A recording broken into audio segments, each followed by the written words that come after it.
Woohoo! We are live.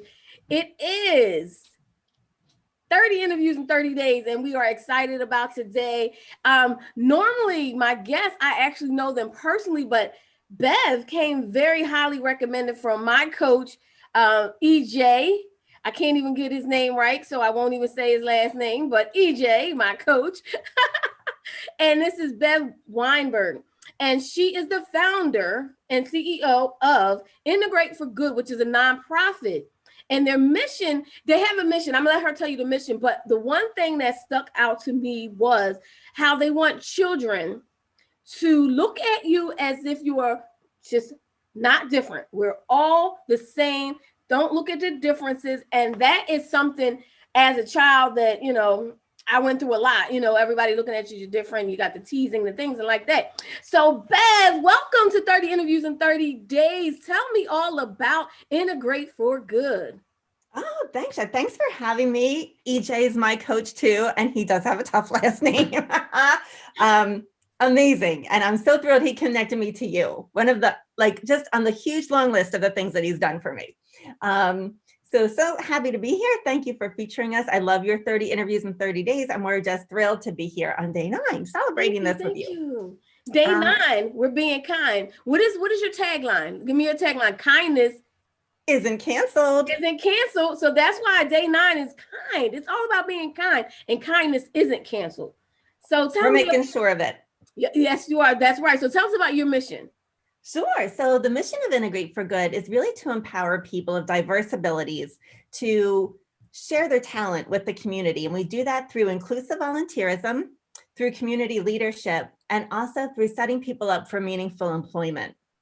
And we work with children and adults. And when we started Integrate for Good, it was really interesting. We thought we were addressing special needs because we focus on supporting children and adults with disabilities. But we started to see who was coming out to our events, and it was, women who were retired, who were thrilled not to be working, but thought, I still want to feel like I have something to contribute to the community. Returning veterans who said, I understood what I did in combat, and now I want to see, where do I fit into the community back in civilian life? So we just started having people from all different perspectives and backgrounds come join us in the community for our events. And we thought, this need for belonging and this need to be seen for your ability and your talent, it's not a special need, it's really a human need. So a human need to be seen for your talent, but primarily let's talk about why you wanted to work with people who have disabilities. And I know I think you wanted to, from what I was reading, you want to make sure we look at disabilities in a different way. That's right. A lot of people are talking about the importance of diversity and equity and inclusion right now. And sometimes disability gets lost in that. We talk about age and we talk about gender and sexual orientation, and we see disability as another kind of valued diversity. So we want to make sure that when we're looking to the sidelines, who's not in the game? We look to the sidelines, who's marginalized? We want to bring people with disabilities into that conversation to figure out, what are your barriers? Why aren't you sharing? We know you have talent to share. Why isn't it happening? And what can we do to break those barriers down and bring you in? So I spent the first 25 years of my career as an occupational therapist in school districts. Oh, wow. In that Philadelphia area, Cheltenham School District, some of the school districts in the suburbs of Philly. And I was just seeing a lot of untapped talent. A real focus on deficits, someone looking at someone with autism or Down syndrome or cerebral palsy and seeing that disability and stopping there and not seeing the ability. We work with a lot of people who are nonverbal, for example, and people think because you can't speak that you don't think. So everything that we do really tries to empower people to see themselves for what they have to offer, and then to help the larger community to recognize that as well. So give me an example of if you see someone who has Down syndrome, right? And you've been able to work with them. What are some of the gifts that they've shown you? Whether it's Down syndrome, whether it's autism, what are some of the gifts they show you? Yeah, so a really good example. And if anyone saw me trying to get on Instagram Live a few minutes ago, you will realize you did good because you tried. That's what I tried. And I always try. I have the reputation. I will always try. Not a tech genius over here, right? But it's all about finding people that, you know, you have synergy with that kind of can be what you're not. So when I started Integrate for Good, I wasn't even incorporated as an organization yet. I was just a pilot project under another nonprofit. And I wanted to do a video. And I wrote a grant and I said, yeah, you know, we're going to do a video. And the video, I thought somebody would donate. So I didn't even put that video into the grant proposal. Well, nobody wanted to do a video for free for my organization. Creating a video, I had no idea, involves a ton of time and talent, right? So I was speaking to a group of parents of kids with disabilities, and I was desperate because I wrote this grant, like, I need to put forth what I promised. I'm like, oh my God, I don't know how to create a video. I have to find someone to help me. And a mom came up to me and she said, look, I have 2 sons with autism. Video's not their thing. Now they're in their 20s, but when they were when they were very little, we were in a parent support group for kids with disabilities. We're still in touch with this one family.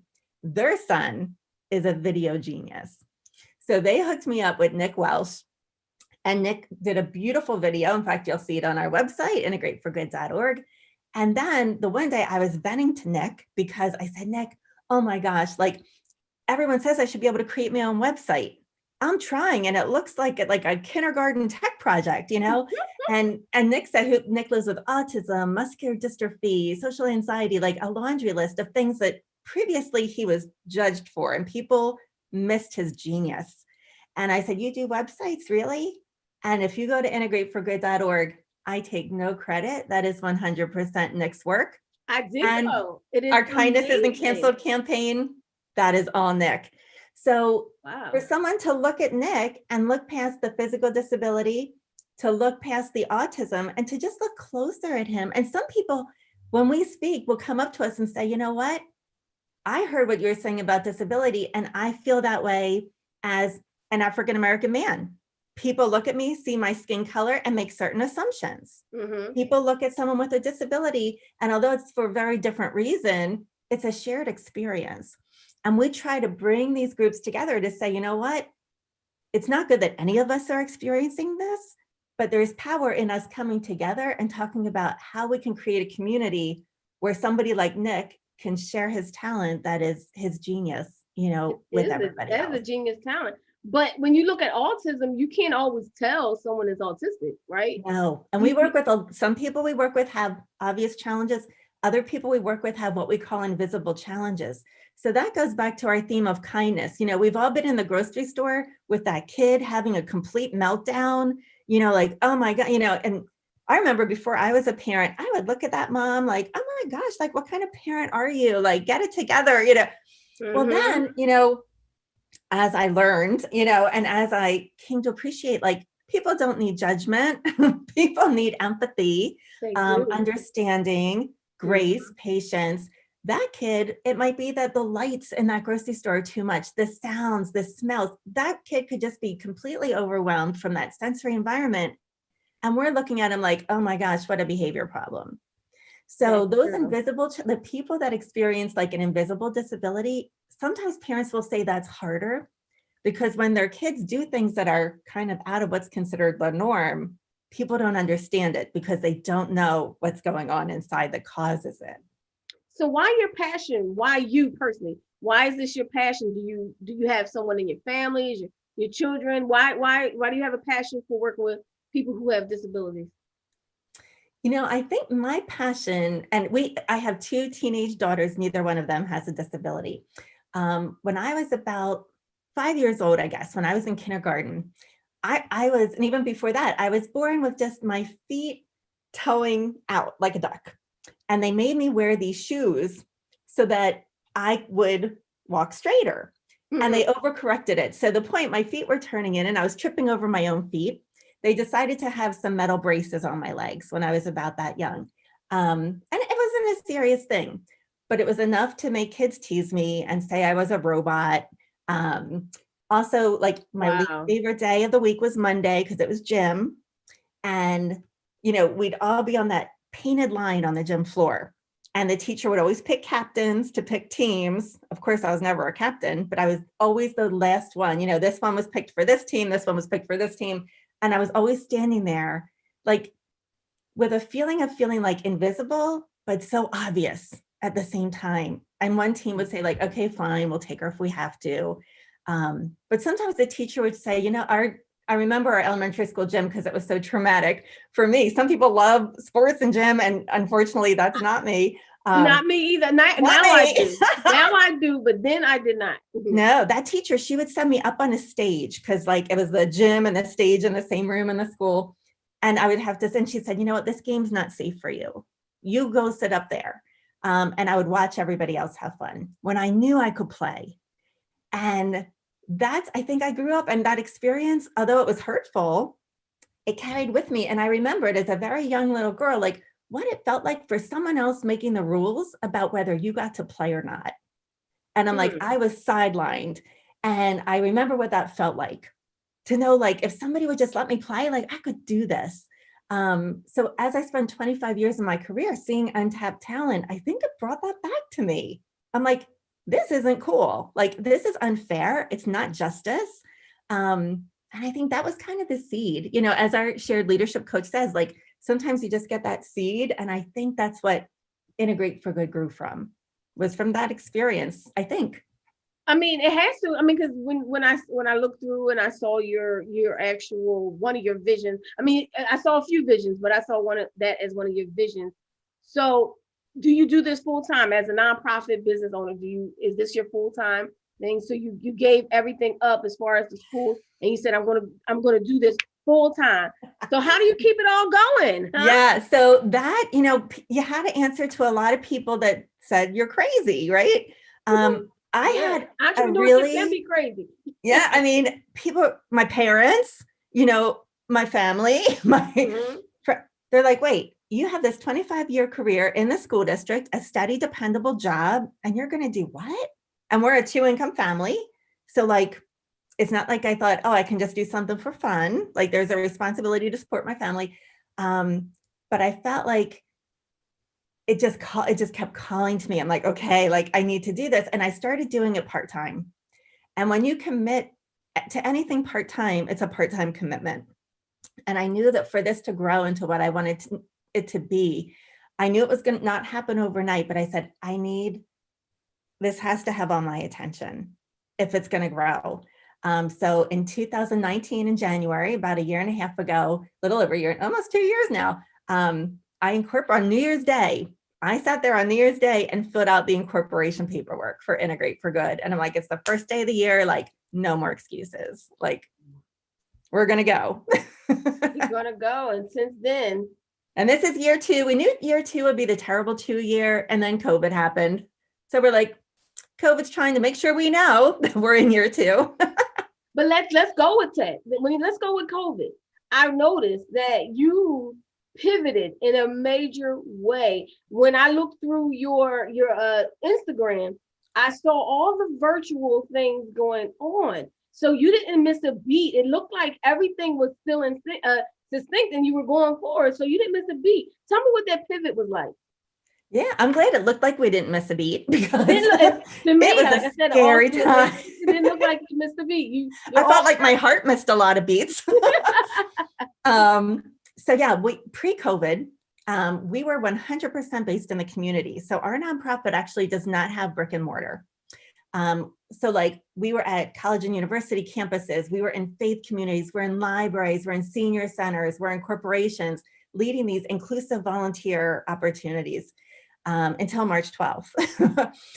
And then I thought, oh my gosh, like as a startup nonprofit that's 100% community-based and 100% about bringing people together live to build community, well, this isn't good for us.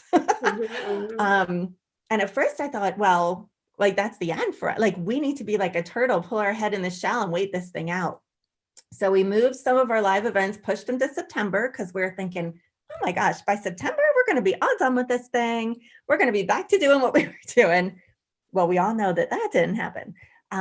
So I talked, like we have no paid staff yet. There's me. And then I understand. we have a couple contractors that help us out with projects, and Nick is an incredible IT help for us. But I was starting to talk, to people that were just in our network, people that were supporting us. And I'm like, let's all get together and think about what we can do, because I felt like as COVID started going on month after month, we were seeing the issues of social isolation, of loneliness, of depression skyrocket. People are losing their jobs. There's substance abuse going up, there's homelessness going up, there's suicide going up. So we thought, we need to be out there. Like, our mission actually matters more than ever, because people with disabilities, we say social isolation didn't happen to them in March. It's been a way of life. And now the rest of us get it. So it develops some additional empathy for our work. I'm like, yeah, it's hard not going to the ball games and out to dinner and to the movies. But imagine if you never had those opportunities. So now people are like, oh, community connection matters. So as I said, not a tech genius. That's a good hashtag. Community connection matters. Yes. Good hashtag. Good. There we go. I'm writing that down. Yeah, write it down. Community connection. But yeah, we're like, you know what? Let's see how we can engage people in the virtual space. And I have to say, I was the biggest skeptic of it. I'm like, it's not what we do. I'm like, I'm usually not the one to say that, because I'm always like, that's where organizations fail, when they're like, that's not the way we do things here. But I'm like, that's not the way we do things. I'm like, oh my gosh. So we thought, what are the activity? And we are used to bringing out all of our supplies into the community. We make sleeping mats on these big wooden looms, and we have our art supplies for different things. I said, what do people have in their home? We don't want to ask them to go out and buy anything. We don't want to ask them to go to any stores. What do people have, and how can we engage them and let them know they can still volunteer safely from where they are? So we put together, probably a bit off a lot more than we could chew, which is something I like to do all the time, I realize. Yeah, me too. We're in week 3 of Kindness Isn't Canceled, and we have over 8 weeks. We had 14 different activities, and we offered them, some of them like once a week, day, nights, weekends, 86 different sessions people can sign up for, and they're all free. Wow. So we've been getting really diverse people on our calls. Not enough, because I feel like people are a little zoomed out, unfortunately. Maybe a little bit. No, like, pick 1 hour a week and make a difference with us. Meet some new faces, engage with diverse people. Like, you'll leave that call feeling better than you did, because you'll realize you can still do something when it just feels a little hopeless that this is dragging on longer than any of us would hope.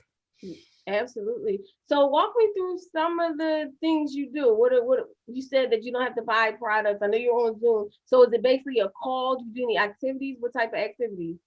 Yeah, so most people have, and since we do the activity, I actually have them right here. Most people have like plastic bags like this from the grocery store hanging out in their house, because even people that use the reusable bags, right now the stores don't want that. They want you to just use the plastic. So we have a project we do called the Sleepy Mat Project, and we teach people how to gather up those bags that are probably taking up room in their closet anyway. And there's a way to cut them and tie them and make them into this, which is like a plastic ball of yarn. It's called plarn, plastic yarn. It's a new word. Okay. And then people make this, and we actually have contactless drop off and pickup for people that like just cut up their bags. It's really easy. Mondays 10 to 11 is when we teach people how to do it. They can register on our website. I'll talk about that. And then we weave this to make sleeping mats for people experiencing homelessness. Wow. So every mat uses about 800 bags. So we're taking the bags out of the trash and the oceans, and it provides a place. It's actually pretty pliable, like pretty thick. And it now that it's getting colder, at least in the Northeast right now where we are, it's a way for people to have like a barrier against the cold and dampness. Because when people get wet when they're living outside, like that's where a lot of disease and skin breakdown happens. So we had that going on. So we're like, all you need are those plastic bags, and we'll show you how to do something good with them. We have a card program that we make for some people we know that are actually deployed right now. We're supporting their military units with like hope notes and cards. We make notes that go into lunch bags for people that are experiencing homelessness. So there are a lot of ways that we're like, if you have a piece of paper and like a pen, we do something called kindness rocks. where we're like, hey, pick out a rock from outside. You have a Sharpie, or like you can put a message of hope and then like hide this rock somewhere where somebody will find it. Because the right message at the right time is huge right now for people that are like really starting to sink into this and what it does to our mental wellness. So we're using rocks, markers, bags, like whatever we can find in people's homes. You don't have to spend money on things in your house. Yeah. I feel so bad that I had a lot of bags that I threw away. I feel like, I'm like, oh my gosh. People do, they feel guilty about it. I threw them all away. I didn't realize you could create something like that. That is. Yeah. And people know, like most of the trash companies don't want you to recycle them in your recycle bin because they clog up the recycling process. I don't understand that too much, but people know like, oh my gosh, they're not supposed to go in the recycle bin, but I don't want them in my house, like, because they take on a life of their own. And we're like, give them to us, don't even give them to us, but hop on our virtual call and we'll show you how to make this plastic yarn. And then we drive around. Like I just met one senior citizen who was volunteering with us pre-COVID, and she emailed me and she said, I have 25 big balls of this for you. She said, I live alone, I'm aging in place, so I don't live in a community with anybody. And she would come to the library and volunteer with us doing this every week. And she said, can I meet you in the library parking lot? Just pop your trunk open. I'll give you these plastic balls of yarn, the plarn. And she said, do you have any more bags that I can use for this? She said, I'm just one lady. I don't eat much anymore. So I don't get a lot of gross. I mean, my family of 4, I come home with 30 Wegmans bags, but she doesn't. I'm like, you don't have that many bags. I'm like, I've never heard that anyone's, they don't have plastic bags hanging around. I said, plenty of people give me plastic bags. Like I can't park my car in the garage. Like my husband's ready to divorce me over it. Like everyone's like, no more bags. You have to say no more bags. And I'm like, if you want to help, I'm not going to turn you down. So I'll get a truckload of bags. But I was able to, like, someone else donated the bags they didn't want. I was able to put them in this lady's car and send her on her way. And she said, keeping my hands busy at night helps me not like get in a dark place in my thinking when I'm lonely. And it's just because of plastic bags. So, it becomes, and she does not have a disability. So, I mean, she's older. We're all going to have a disability someday, right? Because we all age. It's just a matter of when. But it was wonderful. And she, we just talked really far apart from each other with masks on in the library parking lot. And she said, since COVID started, this is the only 30 minutes where I felt like I was normal again. And like, I got in my car. I didn't want to make her feel bad. As soon as I drove away, like the tears start coming. And I'm like, we need to keep this going. I'm like, there are so many people we can't see right now that are struggling. And if we can find creative ways to bring people together and let them know kindness isn't canceled. We're entering into this election season where, it's contentious. I'm like, people are stressed about that. People are stressed about COVID and their loved ones and their work. I'm like, sometimes we just have to remind people, you know what? It seems like everything's canceled, but kindness doesn't have to be. Kindness isn't canceled. Now, well, you just gave me another thought I didn't think about. So older citizens at this particular time, we're Zooming, right? But look how many people who may be in the 35 and up that don't even understand how to Zoom. How are they staying connected? I never thought about the fact that how could how the older citizens staying connected to people, because not all of them can Zoom. I know my mama, she ain't Zoom. She's not Zoom savvy. I'm sorry. Neither is my mom. I can relate. Like sometimes I'll say like, Mom, like you shared this really personal thing on Facebook. And she's like, oh, I thought I was just emailing my friend. And I'm like, no, you posted that on Facebook. So yeah, there's a little tech divide. And I should be a lot more savvy than I am. I'm always learning. I'm always trying to take classes because I have a lot to learn. But so we always think about who has like a disparate access to technology. So we work with adults, but we also work with school districts. So I know that some of our school districts we partner with like are getting grants from Comcast and doing different things because there are kids that don't even have a computer to do their schoolwork, let alone engage in what we're doing, which is like, outside of that. So, but older adults too, so what we'll do is we'll have things on different platforms. So some of what we do is through our website. We'll say, go to integrateforgood.org/kindness. all you do is like click to, we have people register for our events just to keep the Zoom bombers out. So registration is free, but then once you register, you get the link for the Zoom call. Right. So that's one way. Then we do some people, don't mind jumping on a Zoom call with people they don't know. Some people are shy about that or uncomfortable. So then we'll say, okay, if you'd rather just watch what we're doing, we do a bunch of stuff on Facebook Live, and you can just be like an observer and not be part, but still feel connected. So we're trying to use all different technology platforms. We're also working on figuring out right now, can we do any kind of small modified in-person anything? Because you can. I mean, now things are open. Yeah, like some places, and for us, because we don't have our own place, we're at the mercy of like the corporations, the colleges, and a lot of people now are saying things like, we're monitoring our own staff really closely. We're not having outside groups come in. Right. So we're not quite there yet. And it's getting a little cooler. So some of the things we're doing outside, we're like, well, now we can't, and if you organize something outside, it's hard to know with weather, but we're hoping to get people together again safely as soon as we can. But a lot of people we work with are immunocompromised because of their disability. So we're very careful to keep them safe because they have pre-existing conditions like asthma. People with Down syndrome sometimes have additional heart concerns. So we're really mindful that volunteering matters and kindness matters, and we show the ultimate kindness by keeping people safe. So we realize that some people have limited access to technology, and that's an equity issue across the board for people in terms of even searching for a job, finding out what's going on in the world. I think COVID showed us how many families do not have internet in their homes. I know. So let's talk about the business end. You launching out to become an entrepreneur with a nonprofit. Do you have any background in grant writing? You mentioned that you wrote a grant. Is that, do you have background in that?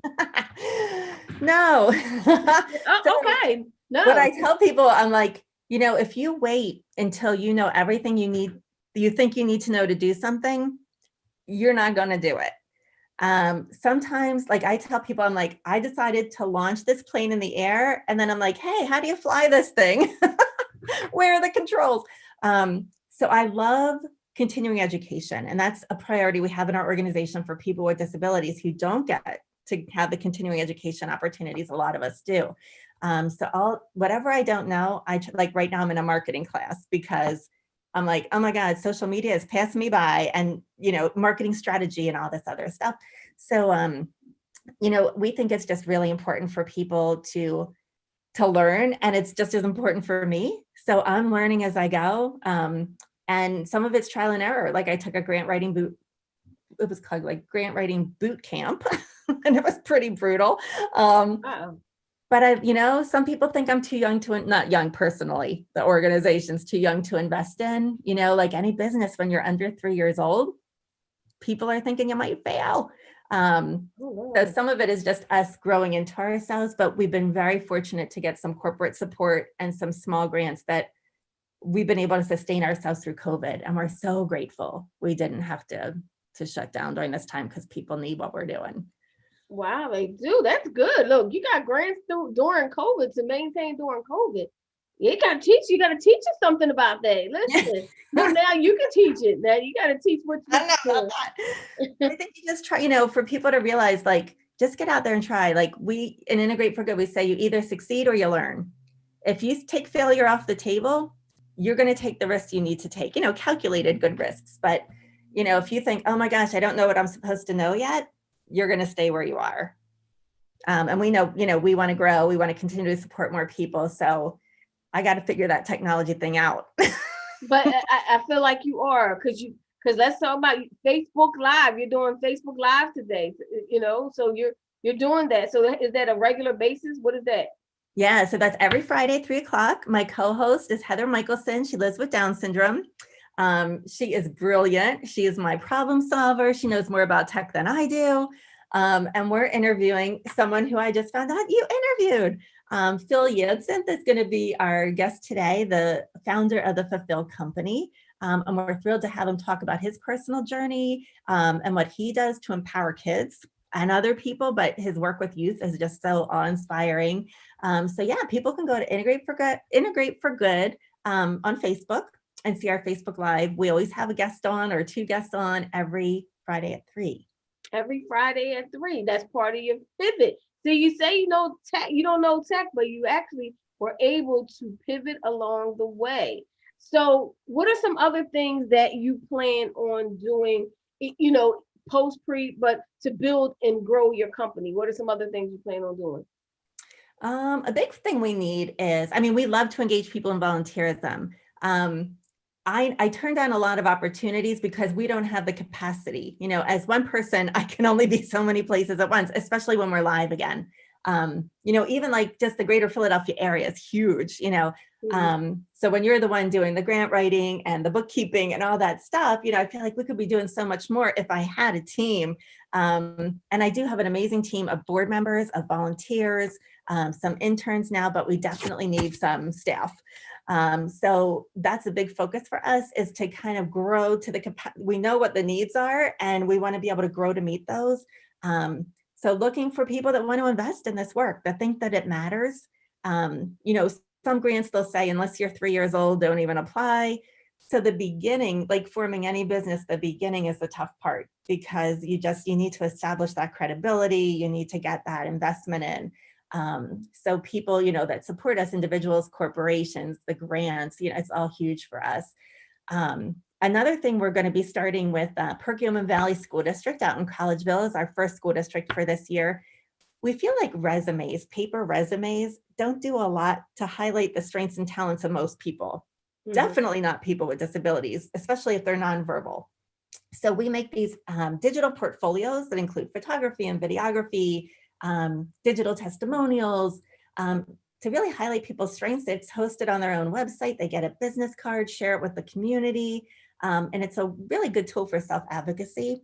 So we're working with Perk Valley right now to get that started in the next couple weeks. And then we've done a lot of conferences this month for virtual, but just sharing the message, for people to remember that at a time where you can feel helpless, there are still things you can do. Think about people in your community that might be kind of marginalized right now. Check in on them, try to engage them. Like I said, all our events during COVID are free of charge. If you go to Integrate for Good /kindness. And we just hope people will join us in coming together as a diverse community right now. That's the call right now. So how do you go about finding? So I want to go to some of the comments on Facebook in a minute, but how do you go about finding some of your grants? Oh, wait a minute. Phil is watching. He's not. Yay, I told him where I was going. Shout out to Phil. Yes, he's watching. The Phil Company. Check it out. Happy anniversary to you, Phil. 2-year anniversary. That's amazing. I think he did something with the school too. I think he got one of his curriculums in the school, but he'll tell you all about that. I believe I saw that. Yeah, he does amazing work with school districts. And more education. He said it's not about building credibility. You're right. So look at that. Look, see, you never know how connected we are, and everybody is connected in some way. So once again, how do you go about finding the support, the sponsorship, and things like that? Yeah, so a lot of it is really relationship building. A lot of people think like, oh, I can just write a grant and get some money. But really what it's about is finding partners, whether that's, a funder, like someone who's going to be giving you a grant, a corporation, and finding out what you have in common. Like a good example for us is the Dow company, Dow Chemical. Mm-hmm. They create a lot of wonderful plastic products, and they also have a huge commitment to making sure that they have a circular economy where those plastics are recycled and create the limited amount of waste possible. They loved our sleeping mat project. Not that homeless outreach is like a big concern of theirs. Their concern is the environment and plastics and being responsible, corporate responsibility. They said, oh my gosh, what an amazing idea to recycle these plastic bags into something that helps our community. So Dow is able to give us a nice corporate gift, and we work with Dow employees for corporate engagement.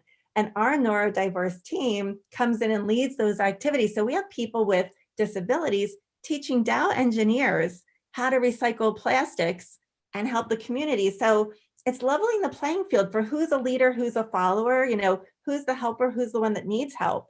We just flatten that and let people know that, hey, Dow, this is a priority you have. You're trying to figure out how to do it. We have people that can help you that might be the last people that you might expect, but let's bring them into your space so they can teach you. And then it's a win-win. So I tell people, if you're looking for funding, figure out who needs you and who you need and see where there's synergy and it's a relationship. We don't want to be that nonprofit with our hand out, like just help us. But instead, our approach is usually like, where are your pain points? And, maybe we can help you with something you need, and then it'll be a mutually beneficial relationship. We like it when both people need each other. I like that aspect. We don't like that charity mindset. Like, I'm old enough to remember the Jerry Lewis telethon, where it's like, oh, feel bad for this poor kid in a wheelchair. We're like, people don't need pity, they need opportunity. Oh, I like that. People don't need pity, thinking, they need opportunity. Yeah. Get rid of pity. The pity model does not work. The charity mindset, it doesn't work. So we try to get away from that and just say like, hey, we feel like, instead of just asking for a donation, we feel like we have something really valuable to offer. So we're thankful to companies like Univest Bank that supported our virtual work. We've done work with Nationwide, with affiliated distributors. There have been companies that have stepped up to say like, you're aligned with what we care about. And then individuals, I built Integrate for Good the first year on $10 and $25 donations. So when some people say like, oh, I wish I could support a nonprofit, I can't write a $10,000 check. We let people know, whether it's Integrate for Good or a cause you care about, or all of our nonprofits need help right now. We say, you know what? Like I have somebody who makes a very limited amount of money, and every month she does an automatic donation to us of $10. And we stretch, it's like rubber money to us. And like, I can stretch $1 like nobody's ever seen. We are lean. And those $10 donations matter to nonprofits. So I want people to know that they are empowered to make a difference. Financially, we're all dealing with different things during COVID, but if you can support a nonprofit with your time, serve on their board of directors, serve on a committee, volunteer, help out, make a donation if you can. It all matters to us right now, all the nonprofits. Absolutely. Make sure you go to integrate, I say it all wrong, Integrate for Good /kindness if you want to be a part of the virtual experience, right? Is that absolutely kindness? If you want to be a part of the virtual experience, and you also go to Integrate for Good if you want to volunteer, donate, or whatever you want to do to be a part of it. Let me ask you this one last question before we wrap up. So is part of your program getting employment for each person? So is that a big part of the program, or is that just one part of the program where you're getting employment for the people, the citizens with disabilities? Yeah, so we're a huge believer that people with disabilities should be paid at least minimum wage. For many years now, people with disabilities have been paid not minimum wage, believe it or not. Really? And we're like, well, that's not fair, because maybe they work slower and they're paid per piece that they create. There are different programs that are out there that have been out there a long time, that some people appreciate, but we feel like it's time for people, all the people of our country, to be paid the minimum wage because we're all citizens. So with that being said, there are agencies that do more employment work. We believe that volunteering leads to employment. I know jobs I've gotten in my past happened because I was like a volunteer intern somewhere, and they're like, hey, we have a job opening. We know you know about our corporate culture. You're a fit. It's a lot easier just to keep you here than to go out and try to hire somebody. So it's also a way to make connections. Like we'll be sitting around doing a project and people say, hey, do you know anybody who wants to do X, Y, and Z? Like my company's hiring. We're looking for a bookkeeper. We're looking for this or that. So when you have that social capital, we call it, when you have those relationships to other people, you find out jobs that are out there.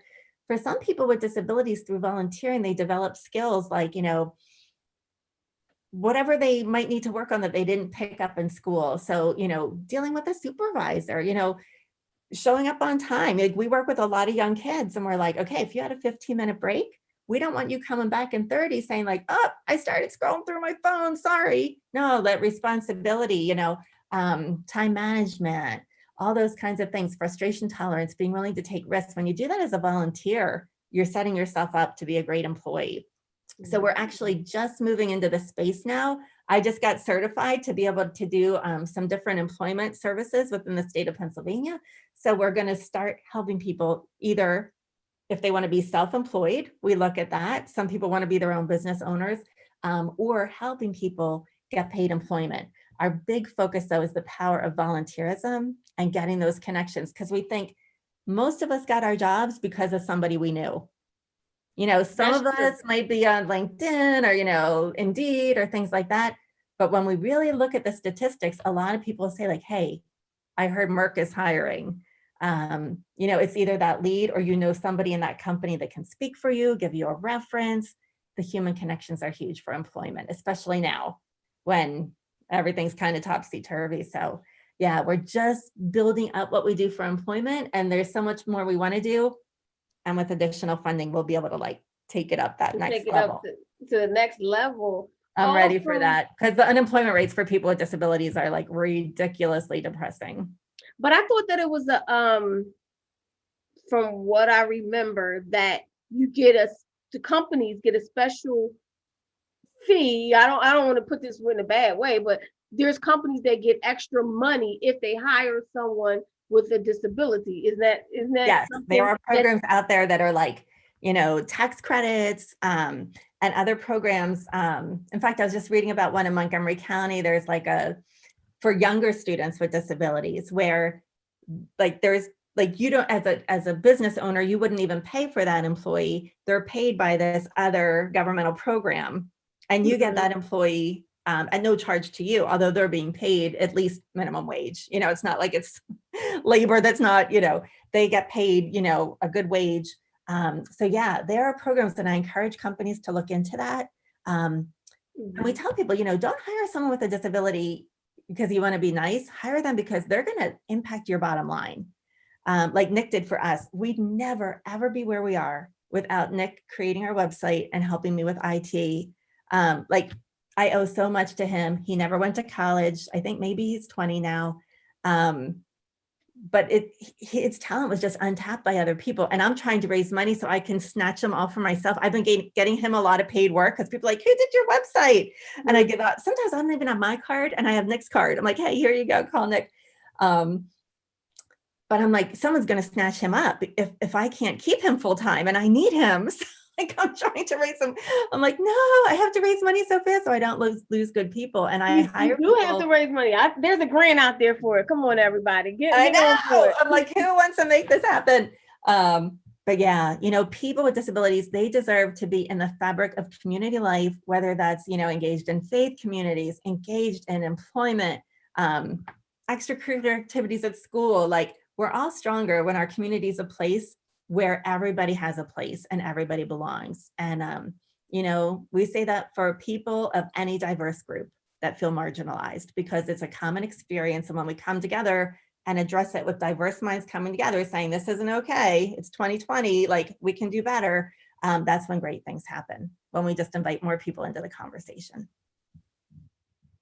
Absolutely. But I do understand what you mean. Let's go back to the childhood. I understand that feeling of being teased and things like that. I mean, now it has circulated into so much bullying and it got a little meaner, but I do understand that thought process of when you're in school and you're kind of like set apart because you're not necessarily like others. So it would be nice for people to be able to see us for that, you know, who we are, not for what we look like. It would be a great thing in this world to do that.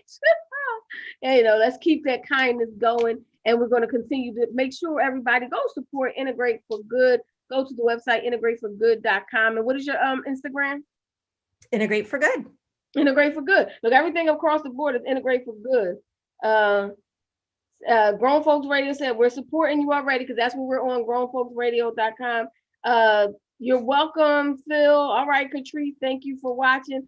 Everybody, all right, I'm going to any last words you want to say to anybody out there before we go on to our beautiful days and you get ready for your Facebook Live at 3 p.m. Yeah, I mean, I am just so grateful to you for this opportunity to meet you. I'd love to see ways we can collaborate in the future. And we are just grateful to people out there that, you know, that are just keeping kindness front of mind right now. You know, being patient with people, being kind, understanding our schools are doing what they can to get our kids back in and learning again. We're all trying, and I just hope everybody stays strong and healthy. And we'd love to see you involved in our programs, because when more people come together, we can do more good together. Absolutely. You have said so many great hashtags in this whole thing. I think you need to look at it, because when people are great together, they're good together, that's a whole nother hashtag. There's a whole another movement. Look, you had so many in here. Oh my God, I have to start using these. You do? I mean, because they're good programs, they're good hashtags that you can use as a movement. We're good together. Come on, we're good. Yes. And then one last thing, I'll invite people November 13th.